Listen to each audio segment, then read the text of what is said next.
mevalarni iste'mol qilish uchun kelamiz. Ammo Shofirkon tumanining yangi qishlog'ida daraxtlarda mana shunday changdan boshqa hech vaqo yo'q. Sababi ushbu ariqlarda suv yo'q. Ana shu ariqda shu beton kanalga 10 yildan shu aholiga suv kelmaydi umuman. Hamma joy tomarxona qurib ketgan. Zardori, gilos, alma, daraxtlar qurib yotdi.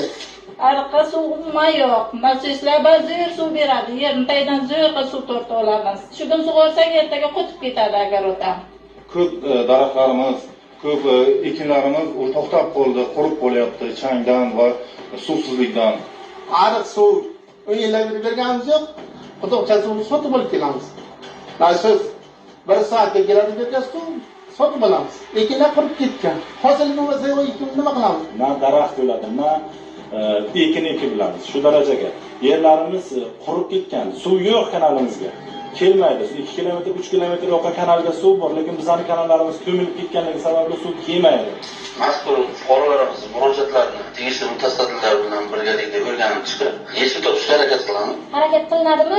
Bir haftagachami, bir oygachami shunisini nima ayting? Bugunning o'zida biz rahbarlarga, tegishli mutasaddilarga siz ta'kidlagan masalalarni yetkazamiz va bugunning o'zida yechim topishga harakat qilamiz. O'ylaymizki, bugun deyilgan va'da faqatgina qog'ozda qolib ketmay, amalda ham bajariladi. Biz esa ariqlar suvga to'lib toshganda yana ushbu manzilga yaqin orada qaytamiz. Millarni esa kuzatishda davom eting.